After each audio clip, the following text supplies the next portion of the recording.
Hi అండి. Welcome to Yummy Bites. Protein కావాలి, omega 3 fatty acids కూడా కావాలా? అయితే ఈ కొరమేను పులుసు మీకోసమే. ఫస్ట్ ఇలా కొరమేను చక్కగా కట్ చేసుకొని ఉప్పు, కారం, పసుపుతో మ్యారినేట్ చేసుకోవాలి. మనకు కావాల్సిన ఆనియన్, టొమాటో, పచ్చిమిర్చి కూడా రెడీ చేసుకొని ఇలా పోపు దినుసులు వేసుకొని టామరిన్‌ని కూడా రెడీ చేసుకొని ఆనియన్స్ కొంచెం వేపుకున్న తర్వాత సాల్ట్ ఏస్తే అంటే తొందరగా ఏగుతాయండి.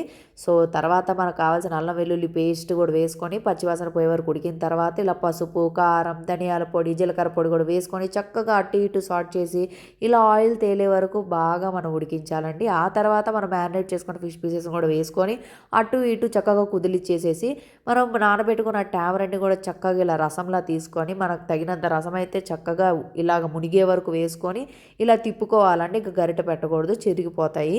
సో, ఒక 10-15 మినిట్స్ ఇట్లా మనం ఉడికిచ్చామంటే పైన చక్కగా కొత్తిమీర ఏస్తే ఆ స్మెల్, ఆ టేస్ట్ మాత్రం చాలా అంటే చాలా బావుంది.